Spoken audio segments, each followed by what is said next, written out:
Tonus Laboratorio del Piede, centro altamente specializzato nella costruzione di plantari su misura, dedica nuove tecnologie di rilevazione dei carichi posturali per dare voce alla filosofia di benessere che lo caratterizza.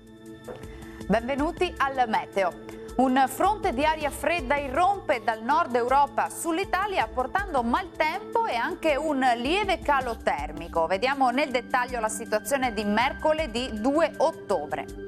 Sul Veneto avremo condizioni di tempo perturbato un po' dappertutto con piogge e temporali diffusi, come vediamo. Attenzione perché i fenomeni potranno essere anche forti e localmente accompagnati da colpi di vento e locali grandinate. Migliorerà ovunque entro la nottata.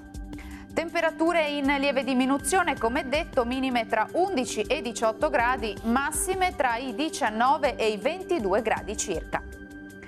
E anche sul Friuli Venezia Giulia il tempo sarà spiccatamente instabile con piogge dappertutto, localmente anche intense, e non si escludono dei fenomeni anche forti. Temperature minime tra 13 e 18 gradi, massime tra 18 e 20 gradi circa.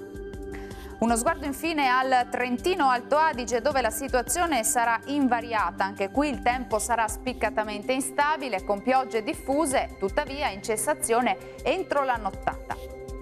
Temperature minime sui 15 gradi, massime tra 24 e 25 gradi.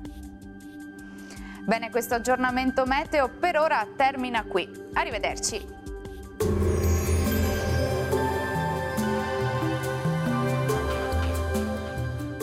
Tonus è il miglior negozio di calzature e moda comoda. Qui troverete il più vasto assortimento di calzature Fratelli Tomasi, eleganza e comodità, perché camminare è vivere.